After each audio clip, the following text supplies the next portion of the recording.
rabbil alamin. Wassalatu wassalamu ala asyrafil anbiya'i wal mursalin nabiyyina Muhammadin wa ala alihi wa sahbihi ajma'in. Allahumma la ilma lana illa ma 'allamtana. Allahumma zidna ilman wa aslih lana ilahana sya'nana kullah wa la takilna ila anfusina tarfata 'ain. Hadirin sekalian jamaah Masjid Abu Ayyub Al-Ansari radhiyallahu anhu, kita panjatkan puji dan syukur kepada Allah Subhanahu wa taala atas kemudahan dari Allah kita dapat bertemu di salah satu rumah dari rumah-rumahnya Allah Tabaraka wa taala ini untuk sama-sama kita belajar, untuk sama-sama kita menuntut ilmu syar'i yang tentunya ia adalah jalan menuju surganya Allah Tabaraka wa ta'ala.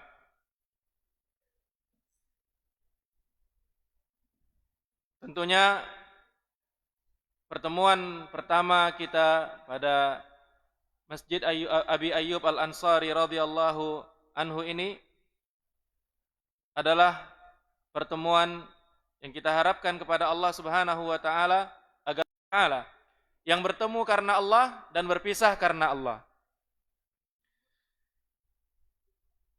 Pada pertemuan yang singkat kali ini, judul yang diberikan adalah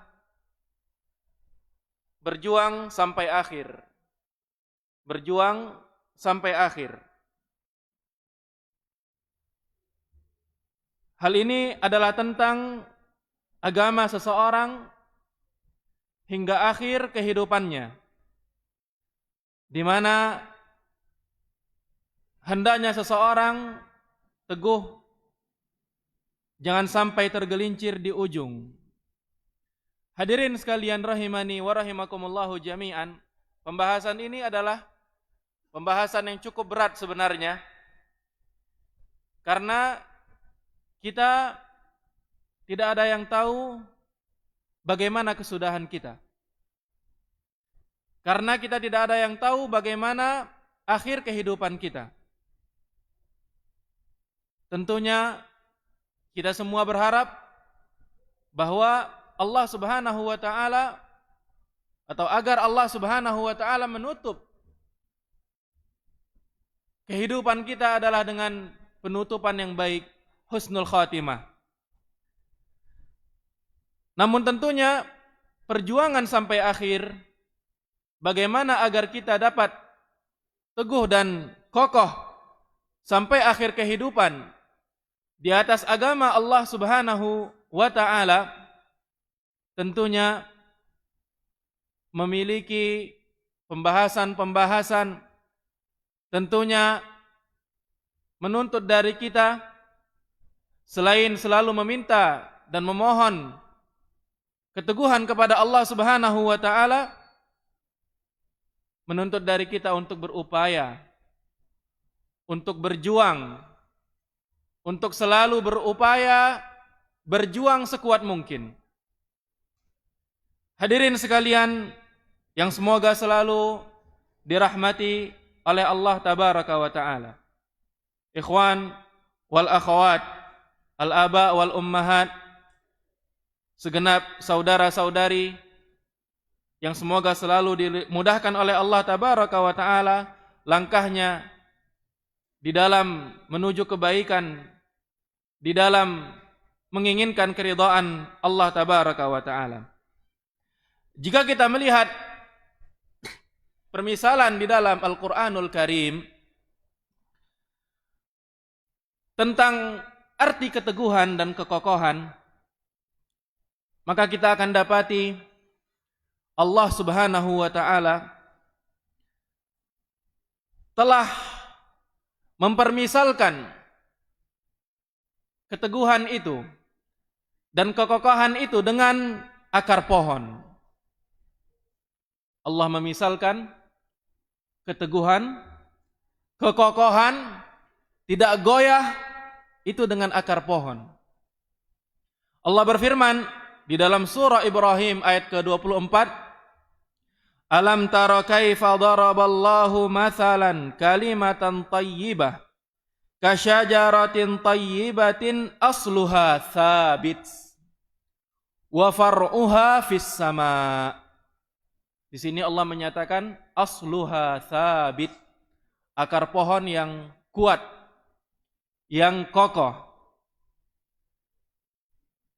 Alam tara kaifa, tidakkah engkau melihat? Tidakkah kamu mau memperhatikan? Kaifa, bagaimana? Daraballahu mathala, Allah membuat suatu perumpamaan. Allah menyebutkan dan mengajarkan sebuah permisalan.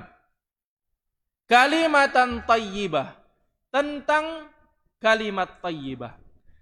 Tentang sebuah kalimat yang indah, yang baik, yang elok. Perumpamaannya kasyajaratin tayyibah. Layaknya sebuah pohon yang baik, yang bagus. Asluha thabit, yang mana akarnya kokoh. Akarnya kuat. Wa far'uha fis sama. Sementara daunnya menjulang ke langit, menjulang ke atas. Artinya dahan yang kuat yang terlihat dan daun yang bermekaran, yang bagus, yang indah dan ranum, buah yang dipetik, yang manis dan enak, itu semua ditopang oleh apa?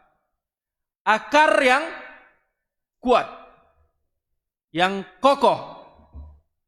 Jadi perumpamaan keteguhan dan kekokohan itu apa? Akar yang kuat, yang teguh, yang tidak hancur, yang dapat menopang dahan, buah, daun, dan pohon itu secara lengkap. Kalau kita membaca tafsir para ulama, menelaah tafsir, misalnya tafsir Ibnu Katsir, pohon apa ini? Dan apa yang dimaksud dengan kalimat baik tersebut? Maka kata Ibnu Abbas radhiyallahu anhuma, sebagaimana yang diriwayatkan oleh Ali ibn Abi Talhah, Ibnu Abbas menyatakan dan menafsirkan, yang dimaksud dengan kalimat yang baik tersebut adalah syahadatu alla ilaha illallah, adalah kalimat tauhid. Persaksian tidak ada Tuhan, tidak ada Rabb, tidak ada sesembahan yang diibadahi dengan benar, dengan ibadah yang benar, yang berhak mendapatkan ibadah tersebut tidak ada siapapun kecuali Allah tabaraka wa ta'ala. Ini namanya kalimat thayyibah, kata Ibnu Abbas. Sementara syajaratun thayyibah, pohon yang baik yang dijadikan sebagai permisalan bagi kalimat yang baik tersebut, yang dijadikan sebagai kemiripan antara kalimat baik dengan pohon yang baik, pohon tersebut apa? Anas ibn Malik radhiyallahu anhu menafsirkan, hiyan nakhlah. Yang dimaksud dengan pohon itu adalah pohon kurma. Yang dimaksud adalah pohon kurma. Yang mana pohon kurma itu adalah ibaratun anil mu'min. Adalah gambaran seorang mukmin. Seorang yang mengucapkan la ilaha illallah, layaknya dia bagaikan pohon kurma. Kenapa demikian hadirin sekalian rahimani wa rahimakumullah? Kenapa seorang mukmin itu diibaratkan bagaikan pohon kurma? Karena pohon kurma itu seluruhnya bermanfaat. Dahannya, buahnya, pelepahnya, semuanya bisa dimanfaatkan. Semuanya bisa dimanfaatkan. Bisa diambil darinya manfaat pada semua unsur dan bagian dari pohon kurma. Begitu pula seorang mukmin, ucapannya baik, perbuatannya baik, akhlaknya baik, hatinya baik. Maka perumpamaan seorang mukmin itu bagaikan pohon kurma.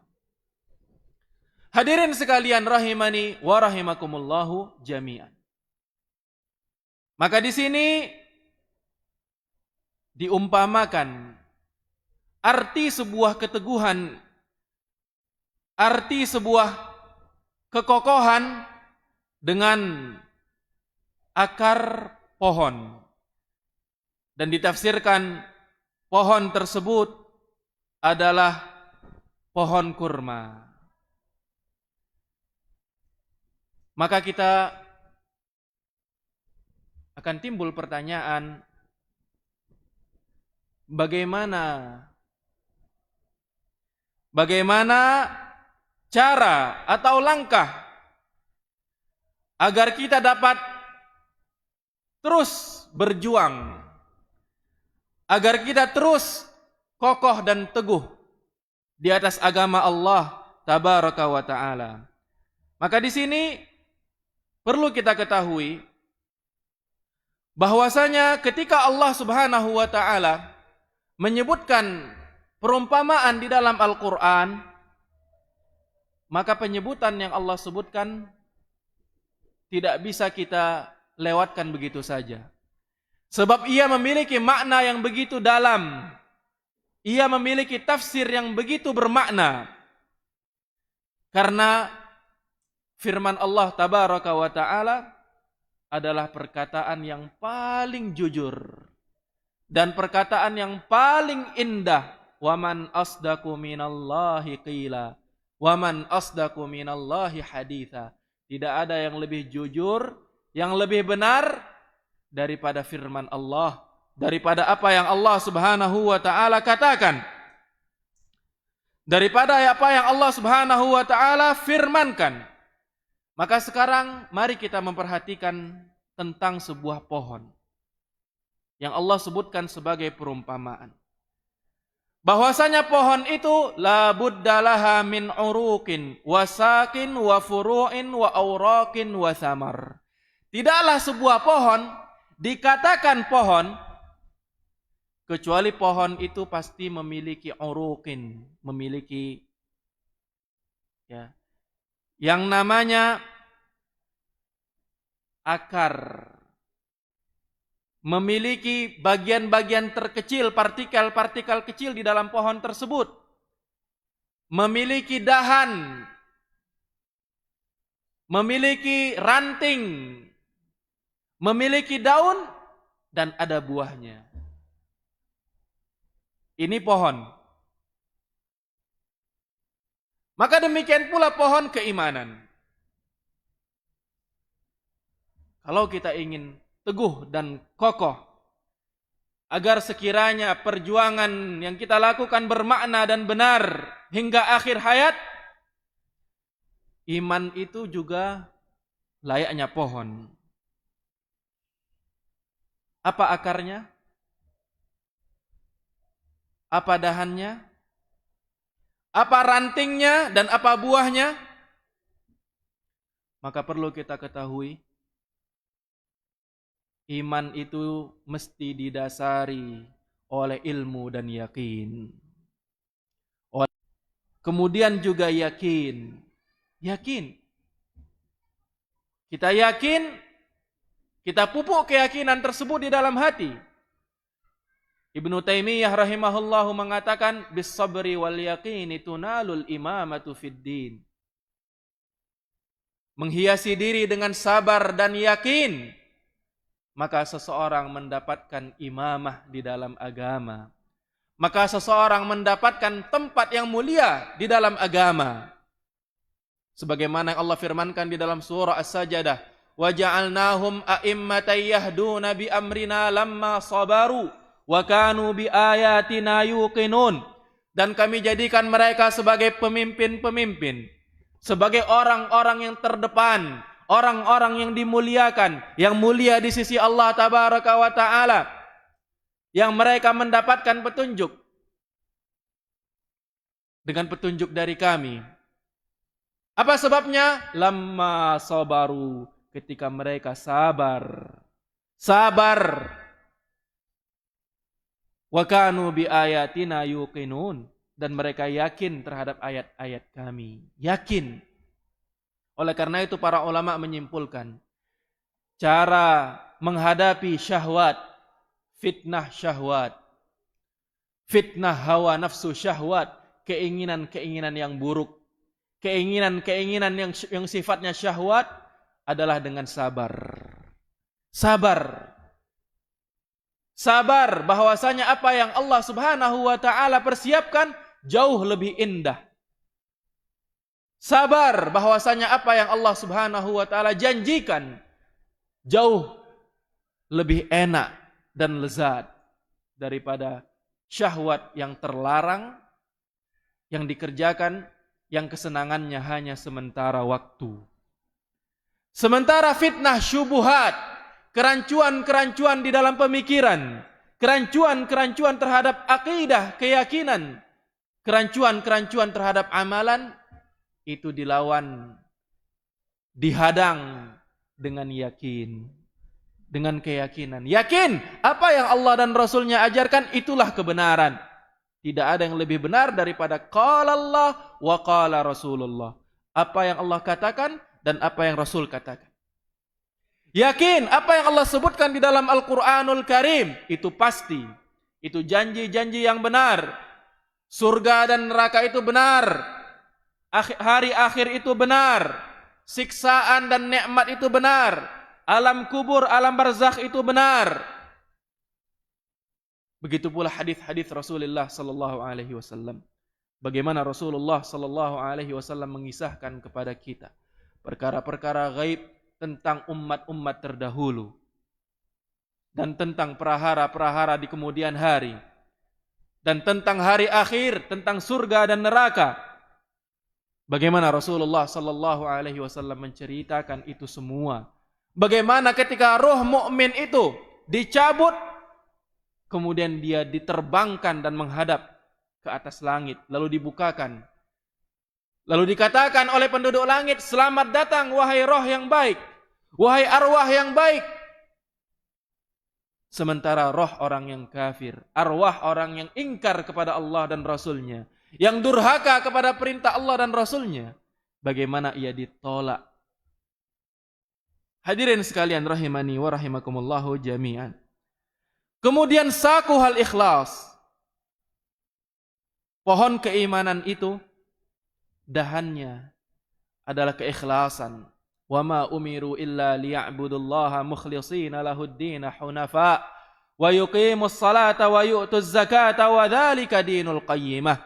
Allah Subhanahu wa taala berfirman di dalam surah Al-Bayyinah, tidaklah yang diperintahkan kepada mereka melainkan agar mereka beribadah kepada Allah secara ikhlas, mengikhlaskan agama hanya untuk Allah, dan agar kiranya mereka mendirikan salat dan menunaikan zakat. Itulah agama yang lurus. Kemudian ranting-rantingnya, cabangnya adalah amalan saleh. Amalan saleh dan perkataan yang baik. Seseorang yang terpatri pada dirinya keimanan, keyakinan, kesabaran, keikhlasan kepada Allah Tabaraka wa Ta'ala, maka tidak terlihat darinya kecuali amalan yang baik, amalan yang saleh. Dan tidak terdengar dari perkataannya, dari lisannya, kecuali ucapan yang baik pula. Rasulullah sallallahu alaihi wasallam telah mengatakan pada sebuah hadis dari sahabat Abu Hurairah radhiyallahu taala anhu, Man kana yu'minu billahi wal yaumil akhiri falyakul khairan aw liyasmut. Barang siapa yang ia beriman kepada Allah dan hari akhir, maka hendaklah dia tidak berkata kecuali perkataan yang baik, atau hendaklah dia diam. Maka orang yang selalu berjuang agar dia teguh dan kokoh di atas agama, agar dia teguh dan kokoh di atas jalan keselamatan, kita dapati dia akan selalu berupaya menjaga amalannya dan perkataannya. Dia menjaga agar kiranya amalannya saleh dan perkataannya baik, akhlaknya indah, tidak berkata dan tidak berbuat hal-hal yang membahayakan dirinya.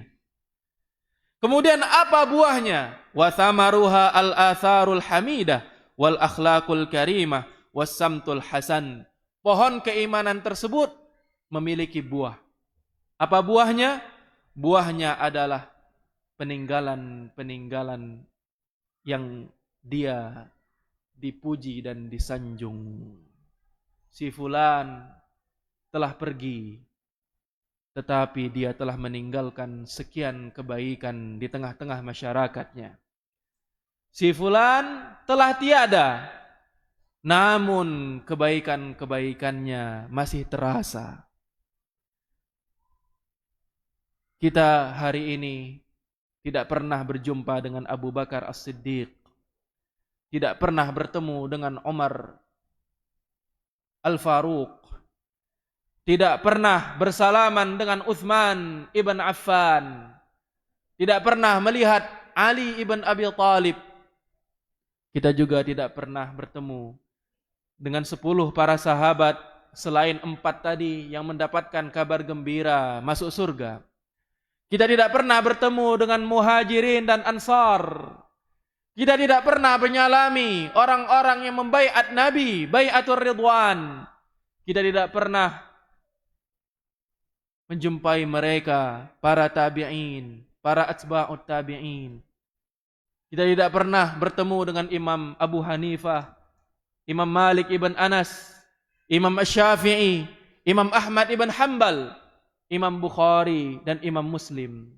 Tetapi sampai hari ini dan sampai hari akhir nanti, nama-nama mereka masih begitu indah, harum di bibir kita, harum didengar oleh telinga kita, harum ketika kita mengamalkan hadis-hadis dan ilmu yang mereka riwayatkan kepada kita. Hal ini karena memang syajaratul iman, pohon keimanan yang ada pada diri mereka, membuahkan al-athar al-hamidah, peninggalan-peninggalan yang karenanya mereka tersanjung dan terpuji. Yang karenanya kita katakan mereka radhiyallahu anhum ajma'in. Semoga Allah meridai mereka. Rahimahumullah. Semoga Allah merahmati mereka. Sepanjang abad mereka didoakan kebaikan. Sepanjang tahun mereka disanjung. Bayangkan betapa banyak kebaikan, betapa banyak balasan, betapa hebatnya yang akan kelak mereka petik dengan izin Allah.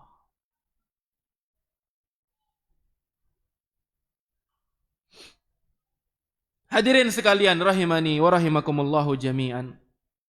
Yang kedua, ketika Allah Subhanahu wa taala memperumpamakan, menyebutkan perumpamaan keteguhan dengan sebuah pohon, maka perlu kita ketahui bahwasanya pohon itu la tabqa hayyatan illa bimaddatin tusqiha wa tunammiha. Bahwasanya pohon itu tidaklah ia hidup dengan sendirinya, begitu saja. Pohon tidak dapat menjadi sebuah pohon yang kuat, yang bisa berjuang tanpa ada madah, tanpa ada faktor yang membuatnya dapat hidup, yang menyiraminya dan membuatnya berkembang. Sebelumnya ukurannya hanya beberapa inci, beberapa senti, pada akhirnya dia menjadi beberapa meter. Nah, demikian pula pohon keimanan di dalam hati. Apabila pemiliknya tidak menyirami hatinya tersebut dengan ilmu yang bermanfaat, dengan amalan yang saleh, dengan selalu mengingat kematian, dengan selalu bertafakkur dan bertadabbur, dengan merenungi ayat-ayat Allah tabaraka wa taala, dengan memperhatikan arahan-arahan baginda Rasulullah sallallahu alaihi wasallam, maka hati tersebut layaknya pohon yang tidak disirami, yang tidak disemai, yang tidak dihidupkan. Mati.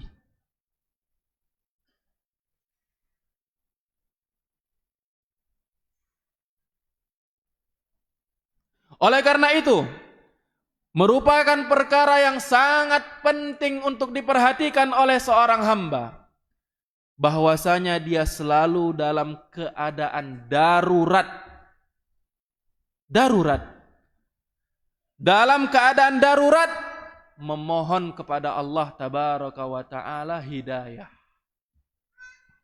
Memohon kepada Allah subhanahu wa ta'ala petunjuk. Memohon kepada Allah subhanahu wa ta'ala keistiqomahan dan kelurusan. Oleh karena itu, jangan heran ketika Allah tabaraka wa ta'ala memerintahkan setiap dari kita untuk mengucapkan ihdinas siratal mustaqim, siratal ladzina an'amta alaihim, ghairil maghdubi alaihim waladdallin. Ya Allah, tunjukilah kami jalan yang lurus, jalan orang-orang yang telah Engkau curahkan nikmat-Mu atas mereka, bukan jalan orang-orang yang Engkau murkai, dan bukan jalan orang-orang yang sesat. Terus diucapkan oleh seorang hamba pada salat 5 waktunya. Terus dipintakan oleh seorang hamba kepada Rabb-Nya tabaraka wa ta'ala. Namun pertanyaannya adalah, setiap dari kita mari menanyakan diri kita masing-masing. Sudahkah kita khusyuk ketika mengucapkan ihdinas siratal mustaqim? Sudahkah kita selalu sadar kalau kita sedang meminta petunjuk kepada Rabb tabaraka wa ta'ala pada ucapan kita tersebut? Ataukah ketika kita mengucapkan pada salat, yang pada hakikatnya setiap dari kita membutuhkan yang namanya keteguhan dan kokohan, kita justru masih dan selalu memikirkan perkara duniawi, bahkan di saat membaca surah Al-Fatihah? Pertanyaan ini jawabannya yang mengetahuinya hanyalah masing-masing dari kita. Yang dapat menjawabnya dengan jujur, dengan hati yang paling dalam, adalah masing-masing dari kita. Silakan tanyakan diri kita sekarang. Sementara kita tahu, kita dalam kondisi darurat. Kondisi darurat, bukan kondisi yang biasa-biasa saja. Kondisi darurat untuk selalu memohon petunjuk kepada Allah. Buktinya Allah suruh kita selalu meminta petunjuk. Berarti kita dalam kondisi darurat. Oleh karena itu Rasulullah sallallahu alaihi wasallam bersabda pada sebuah hadis dari sahabat Abdullah bin Amr ibn al-As radhiyallahu anhuma, dan dinyatakan sahih oleh Syekh Al-Albani di dalam silsilah al-hadits as-sahihah. Innal imana la yakhlaqu fi jawfi ahadikum kama yakhlaqu thawb. Sesungguhnya keimanan itu dapat menjadi usang, kata Rasulullah SAW. Iman itu bisa usang, kata Rasulullah. Bayangkan, iman yang ada di dalam hati salah seorang di antara kamu dapat menjadi usang.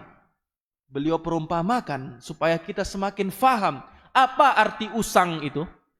Kama yakhlaqu thawb, sebagaimana usangnya baju. Baju kalau lama dipakai usang.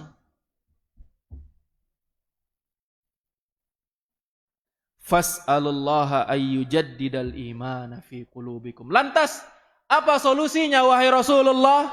Beliau katakan fas'alullah. Maka mohonlah selalu kepada Allah ayyujaddidal imana fi qulubikum, agar Allah memperbaharui keimanan di dalam hati kalian.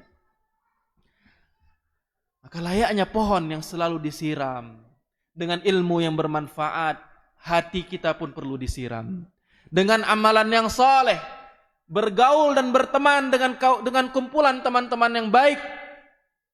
Kalau tidak usang, kalau dibiarkan dia akan usang, kalau tidak disiram dia akan hancur. Layaknya pohon yang tidak disiram, hancur. Tidak tumbuh pohonnya, tidak keluar daun dan buahnya, tidak kuat dahannya, hancur, mudah diterpa angin.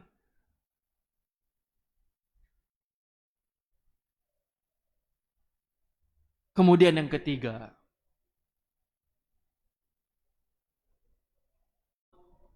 entah itu duri, entah itu ulat, semut, serangga, mau tidak mau, itu pasti.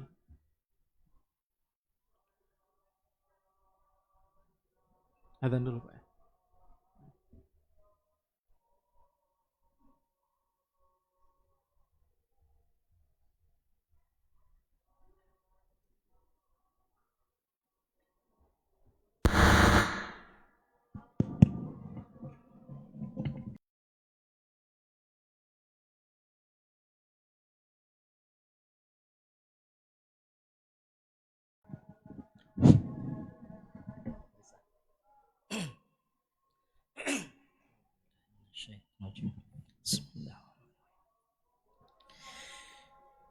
Allahu Akbar, Allahu Akbar,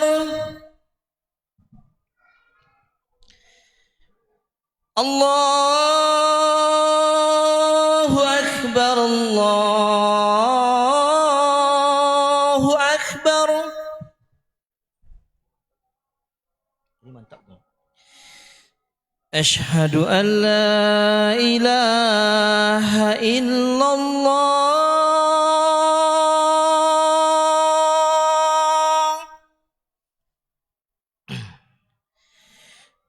Asyhadu an la ilaha illallah.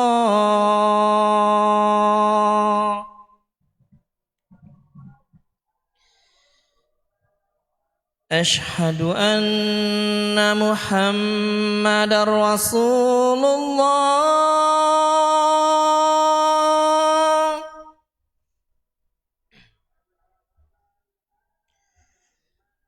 Asyhadu anna Muhammadar Rasulullah.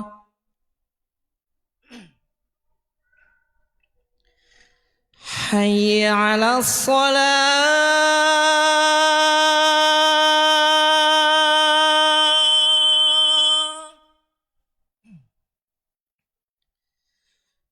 Hayya 'alas shalah.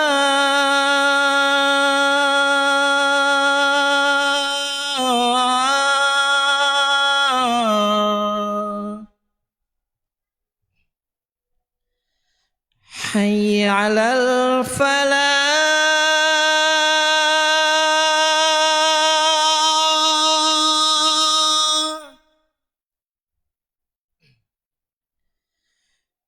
Hayya 'alal falah.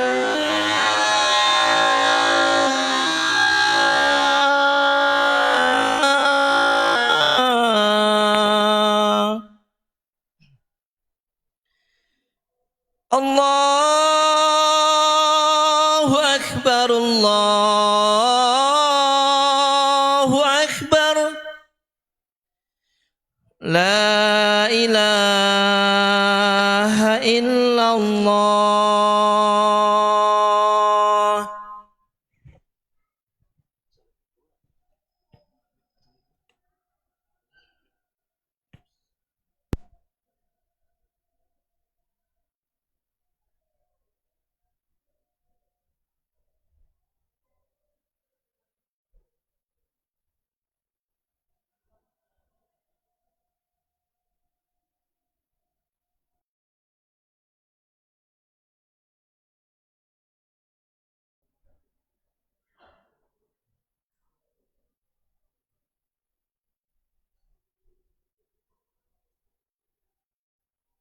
Hadirin sekalian rahimani wa rahimakumullahu jami'an. Yang ketiga, bahwa yang namanya pohon itu mesti akan ada pihak yang lain, entah itu tumbuhan ataupun hewan atau rerumputan atau apapun itu, yang berupaya menempel padanya. Maka demikian pula halnya seorang mukmin. Seorang mukmin dia mesti menyingkirkan hal-hal eksternal, hal-hal yang dapat merusak keimanannya. Sebagaimana kalau kita ingin pohon, agar pohon tersebut dapat tumbuh tanpa gangguan, kita mesti menghilangkan darinya hama yang dapat membuat atau menyumbat pertumbuhan pohon itu. Kita mesti membersihkan pohon tersebut dari rerumputan yang mungkin saja akan bisa menghalangi tumbuhan pohon itu. Pohon tersebut harus dihilangkan darinya hewan-hewan yang membuat busuk buah yang dipetik darinya. Harus dijaga rantingnya dan sebagainya. Maka seorang mukmin pun demikian. Hadirin sekalian, rahimani wa rahimakumullahu jami'an. Dia mesti mentasfiyah dirinya, membersihkan hatinya dari hal-hal yang bisa menodai, dari hal-hal yang bisa merusak, sehingga keteguhan hatinya terganggu, sehingga keteguhan jiwanya dapat terhalangi pertumbuhannya. Hadirin sekalian, rahimani wa rahimakumullah.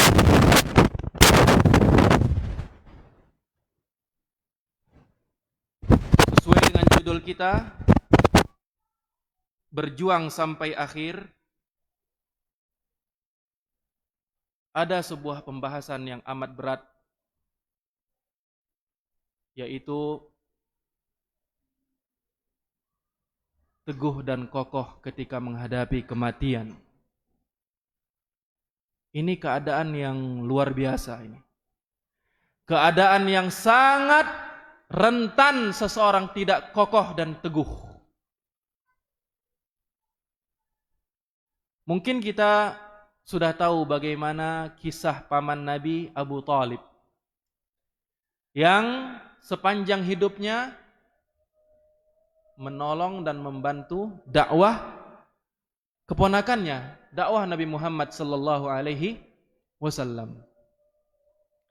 Kita tahu bahkan Abu Thalib sendiri mengatakan, wallahi laulal malamatu wa makhafatu masabbatin lawajadtani bidzaka samhan mubina. Laulal malamah, kalau bukan karena takut celaan, takut dicela oleh manusia,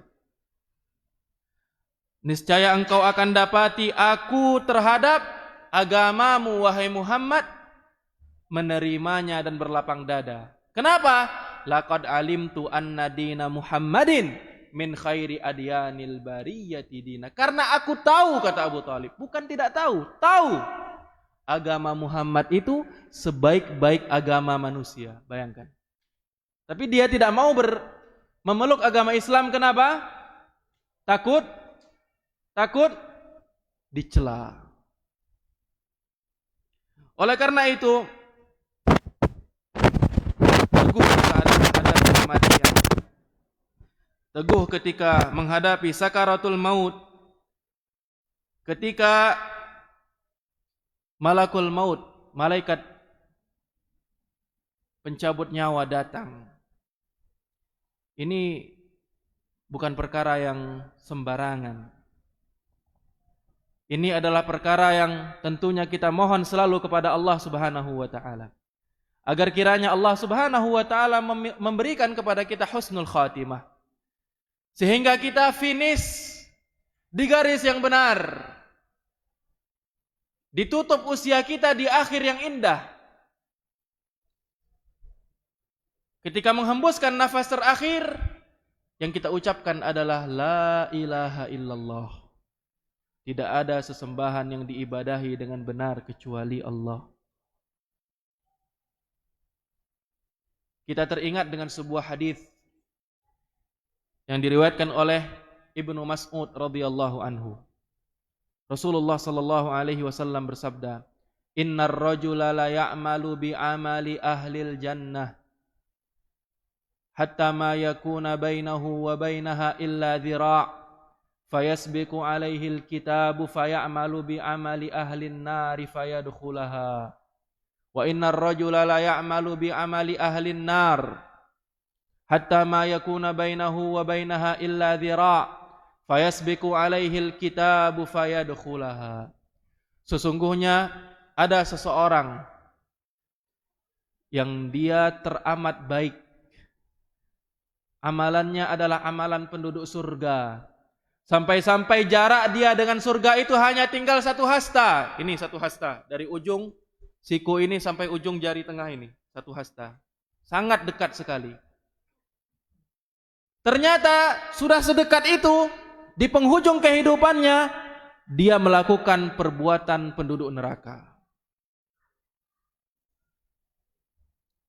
Berdasarkan ketetapan yang sudah mendahuluinya, lalu ia pun masuk neraka. Dan ada seseorang yang melakukan perbuatan penduduk neraka, sehingga jarak dia dengan neraka hanya satu hasta, sudah sangat dekat. Namun di ujung kehidupannya dia melakukan amalan penduduk surga. Ketetapan akhirnya ia masuk surga. Para ulama menjelaskan bagaimana hadis ini, cara kita memahami hadis ini.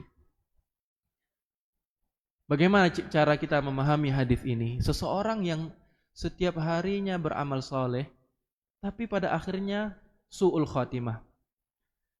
Dan seseorang yang setiap harinya berbuat buruk, tapi pada akhirnya husnul khatimah. Bagaimana kira-kira hadirin sekalian? Rahimani wa rahimakumullahu jami'an. Yang pertama, itu pentingnya kita selalu merasakan kita ini darurat. Kita semua ini darurat, tanpa terkecuali, mau siapapun kita. Darurat memohon petunjuk dari Allah tabaraka wa ta'ala. Darurat untuk selalu menyadari kita ini butuh pertolongan Allah tabaraka wa ta'ala. Di antara doa yang diajarkan Nabi, karena memang kita pantas masuk surga.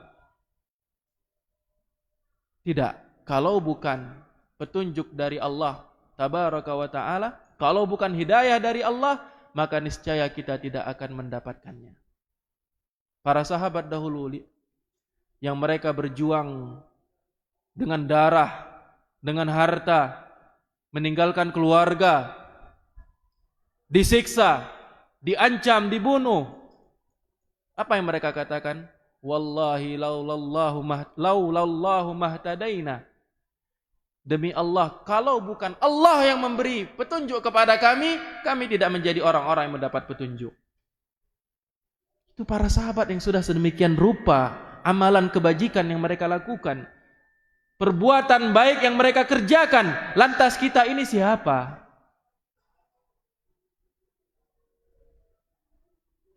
Yang kedua, para ulama menafsirkan seseorang yang berbuat baik sepanjang hidupnya namun di akhir kehidupannya ditutup dengan keburukan. Yang dimaksud oleh Nabi sallallahu alaihi wasallam di sini adalah fima yadhharu linnas. Baik menurut anggapan manusia. Baik menurut siapa? Anggapan manusia. Tetapi penilaian yang tidak salah, anggapan yang tidak salah, anggapan siapa? Penilaian siapa? Penilaian Allah tabaraka wa ta'ala. Seseorang dianggap baik. Yang menganggap baiknya siapa? Ya kita manusia yang melihatnya kan. Tapi tentang keadaan seorang ini sebenarnya siapa yang lebih tahu? Allah tabaraka wa ta'ala. Allah yang lebih tahu tentang keadaannya. Makanya kita tidak bisa memastikan saudara kita atau siapapun yang meninggal, oh ini orang pasti masuk surga. Tidak bisa. Dan tidak bisa pula kita memastikan seseorang, oh orang ini pasti masuk neraka. Tidak bisa. Karena yang tahu tentang keadaan dia siapa? Allah tabaraka wa ta'ala. Tapi kalau kita lihat seseorang meninggal di atas keimanan, di atas ketakwaan, amalan soleh, kita katakan insya Allah dia masuk surga. Karena kita lihat menurut hemat kita, dia baik. Tapi kalau ada orang yang durhaka kepada Allah Subhanahu wa taala, kafir kepada Allah, ini melakukan kesyirikan kepada Allah, mati di atas kesyirikan, berdasarkan dalil-dalil dari Al-Qur'an dan Sunnah, kalau demikian dia matinya dia masuk neraka. Dan Allah yang lebih tahu tentang keadaannya. Berdasarkan ilmu yang diajarkan kepada kita demikian.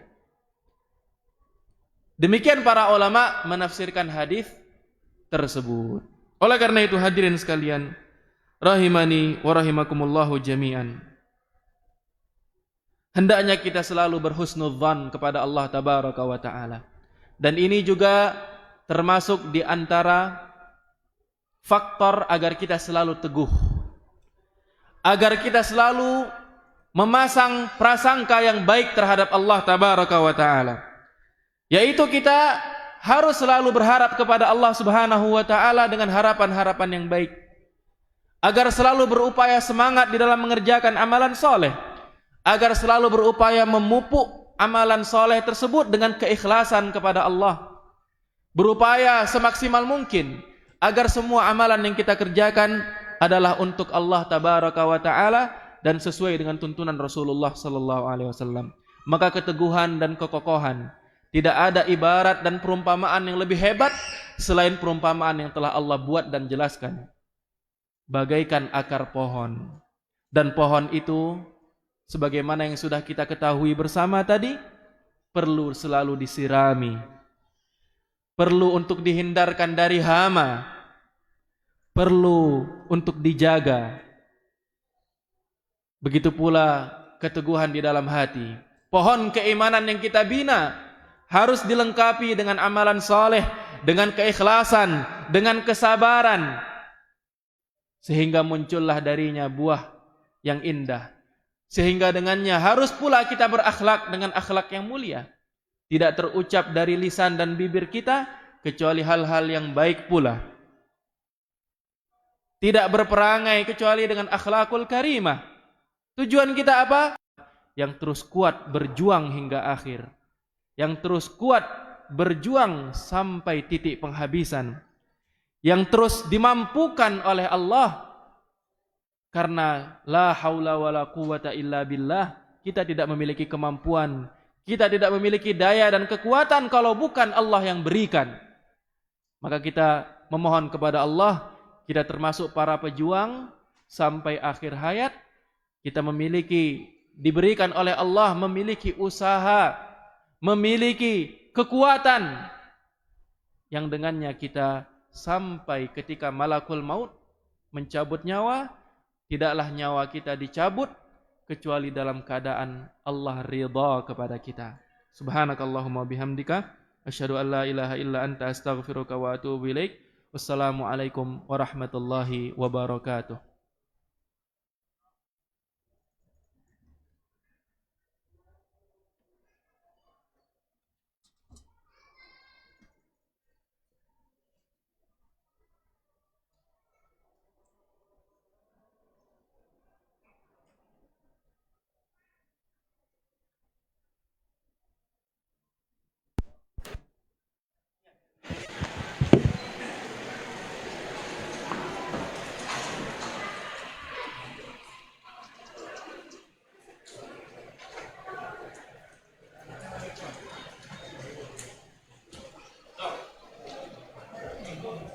Apa pakai capek?